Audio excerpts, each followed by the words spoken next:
Nothing burns an enemy more than watching the one they underestimated become the one they can't stop staring at. That's you right now, chosen one. The glow you carry isn't just a glow, it's a spotlight that has found you whether you asked for it or not, and it's blinding the very people who once acted like you were invisible. Now imagine this for a moment, chosen one. The same people who once walked past you without a second glance are now tripping over their own feet to get close, just to be seen in your light. They're not coming back because they've suddenly grown a conscience or discovered your worth. No, they're coming back because they finally realized that what they left was gold. And here's the fact they'll never admit. Psychologists have proven that humans have a deep fear of missing out more on people than opportunities. And when the person they ignored turns into the person everyone else is talking about, that fear becomes obsession. You, chosen one, have become their obsession. And thank you, chosen one, for even being here right now. Don't forget to pay this message back by simply pressing like and subscribe to help spread this message to more souls. It's the responsibility of all of us to spread the light, and you are part of that mission. You are not just a listener, you're part of a force. And for that, I thank you. Now, let's get into why your name is suddenly burning on so many lips. This isn't random attention. This is the universe putting you on a stage that can't be hidden. It's a season where your energy is louder than your words, your presence more valuable than their approval. People who once treated you like an option are now showing up like fans waiting at the stage door. And let's be clear, it's not all applause. Some of them are clapping to blend in with the crowd, but in their hearts, they're hoping to pull you off that stage. That's why this sudden flood of attention is both flattering and dangerous. You see, chosen one, your life right now is like a lighthouse on a dark night. You didn't turn on that light to attract every ship. You turned it on because it's who you are. But the thing about lighthouses, they draw in ships that are lost and ships that are looking to crash on the shore. The glow that's saving others is also exposing you to the eyes of those who wish they could dim it. This is why you have to be sharp in this season. Because some of these returners aren't here to celebrate your glow. They're here to test it, drain it, or control it. And the irony, their sudden interest isn't born out of love, it's born out of loss. They lost access to your energy, your kindness, your vision, and now they see what you've become without them, and that's when it hits them. You never needed them to shine. That's the gut punch they're choking on right now. When you were around, they couldn't see your value because they were too close to it. Now they're outside the gates, peeking in, realizing they walked away from something rare, and they're scrambling to get back in before someone else takes their place. But here's the beauty. They can't undo the fact that you've leveled up in their absence. You've done what they didn't think you could do. Your success has become the ultimate revenge, not because you planned it that way, but because you lived it that way. This is what happens when the chosen one keeps walking. You become the living reminder that their absence didn't break you. It built you. And that's exactly why the air around your name feels different now. What you're experiencing is a phenomenon I like to call delayed recognition. The world is finally catching up to who you've been all along. But that recognition comes with side effects. The past tries to return, not out of pure intentions, but out of a desire to rewrite the story so they don't look like the villain. They want proximity to your shine so they can convince themselves they didn't mess up. And if you let them, they'll spin the narrative until it looks like you needed them. That's why this moment is crucial. You can't just open every door that knocks. Think about it. The same hands reaching for you now were the ones that let you slip away. The same mouths calling your name now were silent when you needed their voice. The same eyes watching you now once refused to see you. And that's not something you forget just because they suddenly remember you. The Chosen One's journey isn't about collecting familiar faces. It's about protecting your space. Because the truth is, not everyone who applauds you today would have supported you during the climb. This wave of attention is proof that your energy is working, but it's also a test to see if you'll trade your peace for nostalgia, a test to see if you'll let the past sit at the table you built in their absence, and a test to see if you understand that some people are only drawn to you because your name is currency now. Your presence is status. Being around you makes them feel like they matter again. But you, Chosen One, have to remember you are the prize, not the other way around. So while the crowd is talking, while the past is circling, and while every whisper of your name feels like both a compliment and a warning, stay grounded, because the ones truly meant for you will never need to be chased, convinced, or reminded of your worth. They'll know it from the start, and the ones coming back, they'll have to watch from a distance as you keep shining, because your light is no longer for sale. And hey, Chosen One, don't go anywhere, because what you've just heard is only the spark before the fire. The real story, the part that's going to make everything click, is just about to unfold. Are you ready to peel back the layers and see exactly why your name is setting the room on fire and why the past is scrambling to find a way back in? Drop a 777 in the comments if you're ready to own your spotlight and never hand it back. And if you can, bless the force behind this message with a super thanks. Your support fuels this mission and keeps the light moving forward. And now, let's step into it, piece by piece. Believe me, if you're truly walking in your Chosen One power, you'll feel that magnetic pull to stay with me until the very last word, because what's coming next will confirm everything you've been sensing. Let's get started. Number 1. The return of the ones who let you go. They never thought you'd survive without them. Now they can't survive without thinking about you. That's the bitter taste in their mouth right now, Chosen One. And the truth is, your very existence in this season has become their reminder of what they lost, what they wasted, and what they can never truly get back. The return of the ones who let you go isn't some cosmic coincidence. It's a predictable pattern when the power shifts. See, when you were in their life, they saw you as ordinary because they were too close to see the shine. It's like staring directly at the sun. Their eyes got used to the light, so they took it for granted. But now that they're in the shadows, that light is all they can think about.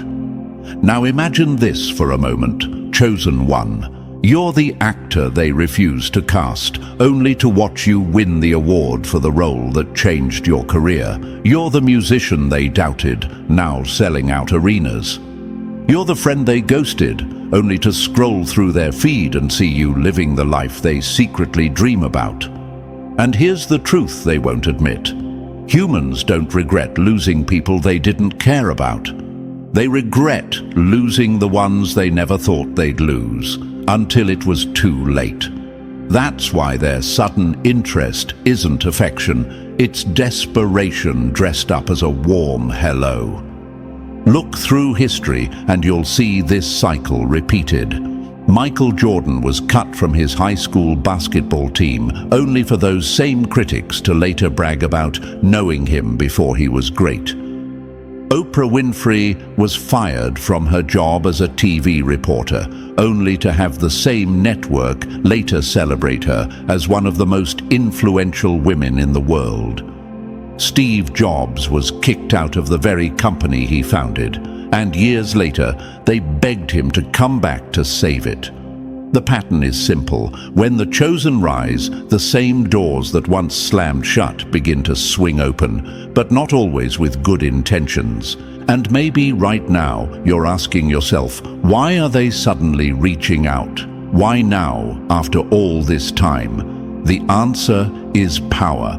Power attracts attention the way fire draws both warmth seekers and arsonists.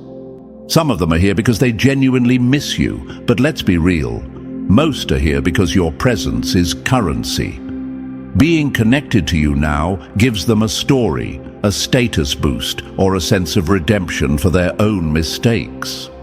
In their mind, proximity to you can erase the fact that they mishandled you. But here's where you need to be sharp, chosen one. Nostalgia is a dangerous drug. It makes people forget the pain of the past and only remember the highlights. It tempts you to believe that maybe they've changed, maybe they've grown, maybe this time it'll be different. But I need you to hear me when I say this. Absence doesn't guarantee growth. Just because they had time away from you doesn't mean they used it to become better. In fact, some people come back not because they've improved, but because they've declined and are hoping your energy can fix them. Think about it. When they had you, they overlooked you. They didn't respond to your calls. They cancelled plans. They rolled their eyes when you shared your dreams. They didn't clap for you. They didn't stand up for you. They didn't see you. And now, after you've rebuilt your life, they want to pull up a chair at the table you bled to build. Ask yourself, what are they bringing this time that they didn't have before? Because if the answer is nothing but empty words and recycled promises, then they're not returning to give, they're returning to take.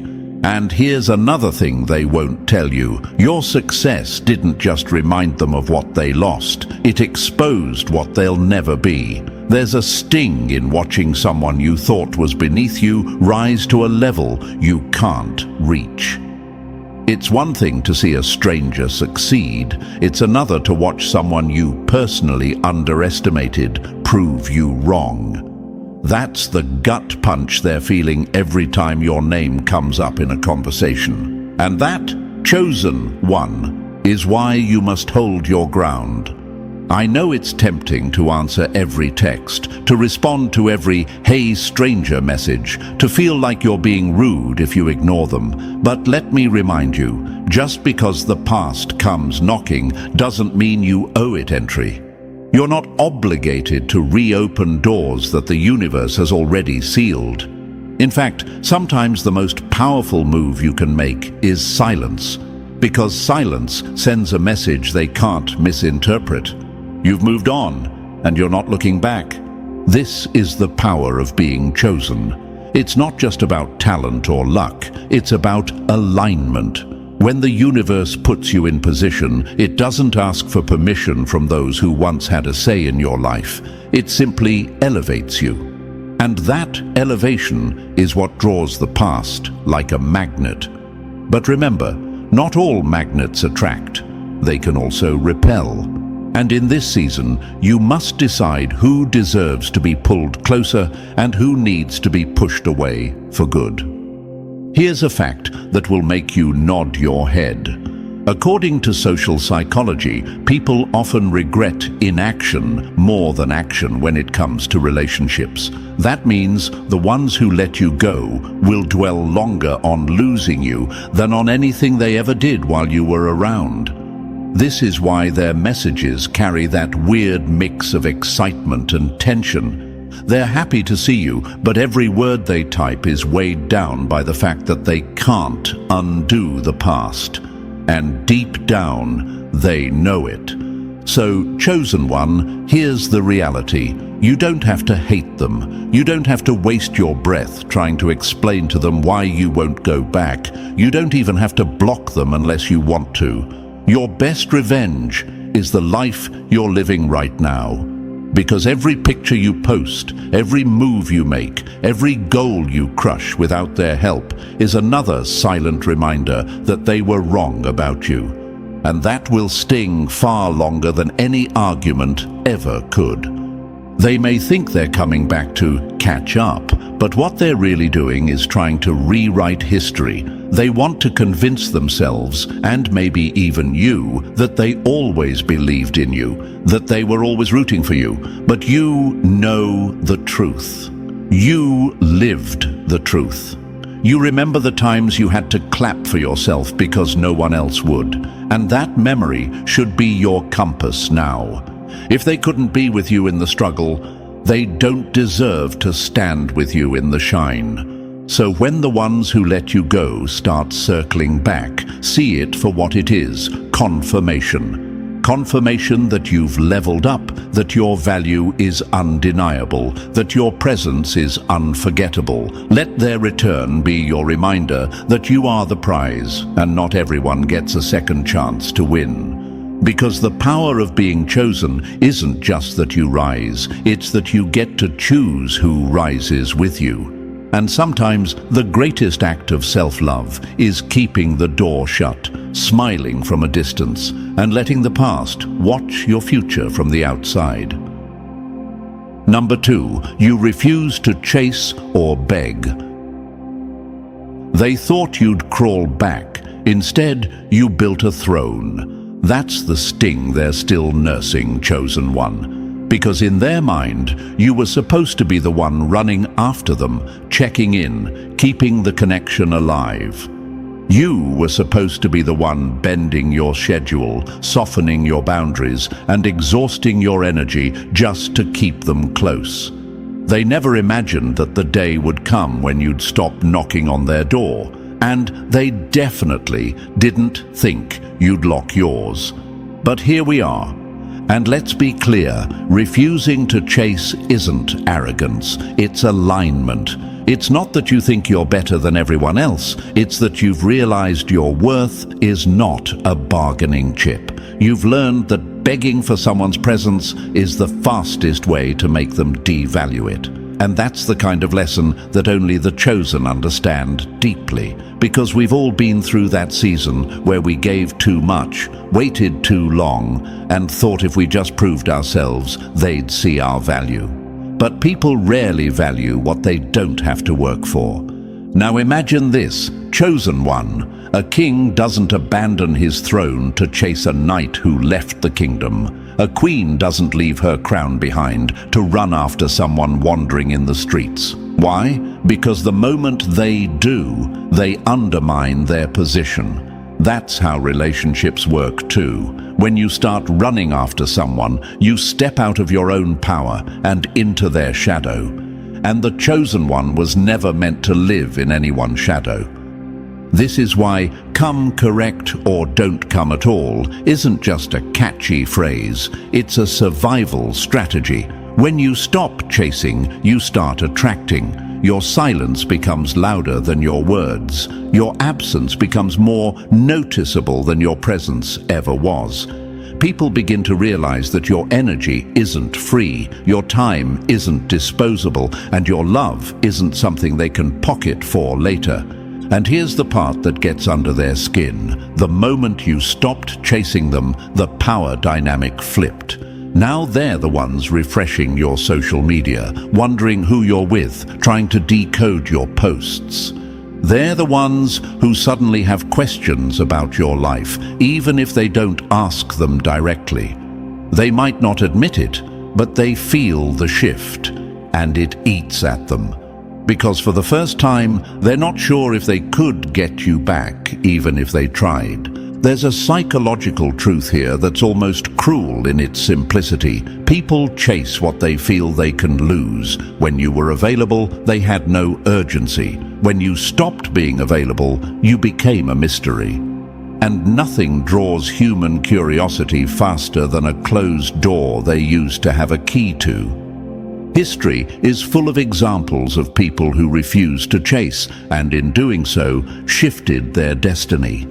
When Steve Jobs was ousted from Apple, he didn't beg to come back.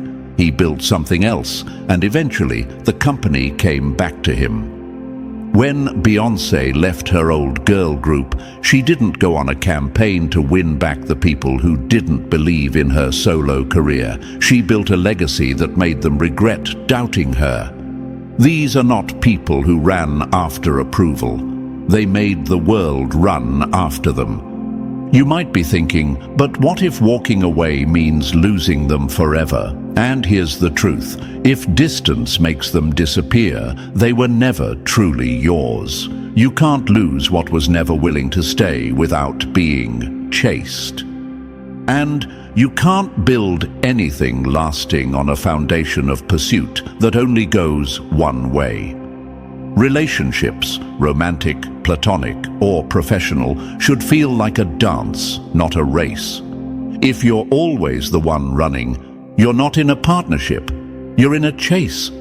And the chosen one doesn't do chases anymore, not because we've stopped caring, but because we've stopped wasting time, wasting love, wasting words on people who hear us but never listen. That's a decision that flips everything.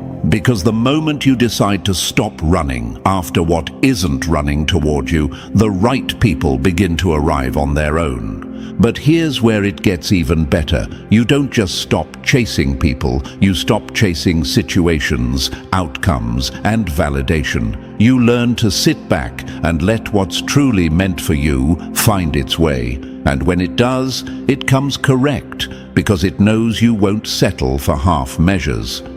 This is the kind of energy that makes people adjust their tone when they speak to you, rethink their approach when they deal with you, and remember your boundaries without you having to repeat them. The enemy hates this version of you because it's untouchable. They can no longer manipulate you with silence. They can no longer bait you with crumbs. They can no longer play on your fear of being alone. Because you've learned that solitude is not a punishment, it's a privilege. It's the space where you recharge, rebuild, and refine. It's the proof that you don't need their approval to feel whole. And make no mistake, chosen one, this refusal to chase isn't about revenge. It's about respect, self-respect. You're not blocking them to hurt them. You're blocking them to protect your peace. You're not ignoring their messages to make them beg. You're ignoring them because you've outgrown the conversation. And you're not demanding that they come correct to make them prove something. They need to come correct because anything less will not survive in your presence. Think of it like this. You're not slamming the door in their face. You're standing in a palace with a velvet rope. The people who are meant to be there will walk through the front gate with the right invitation. The ones who aren't will circle outside trying to find another way in. And that's fine. Let them walk in circles. You've got better things to do. Here's a fact that will make this all click even more. Studies on human attraction show that people place higher value on what they have to earn. When something or someone feels too accessible, the brain unconsciously assumes it's less valuable. That's why your refusal to chase isn't just emotional strength, it's psychological strategy. You're training people to meet you where you are, not drag you down to where they left you. So let them talk. Let them wonder. Let them replay every conversation, every moment, every what if in their head. Because the moment you decided to stop chasing, you started writing a new chapter. One where you're not waiting outside their door, but where they're standing outside yours, realizing they're no longer entitled to walk in. This is what the power of being chosen looks like. It's walking with such certainty that you don't have to run for it.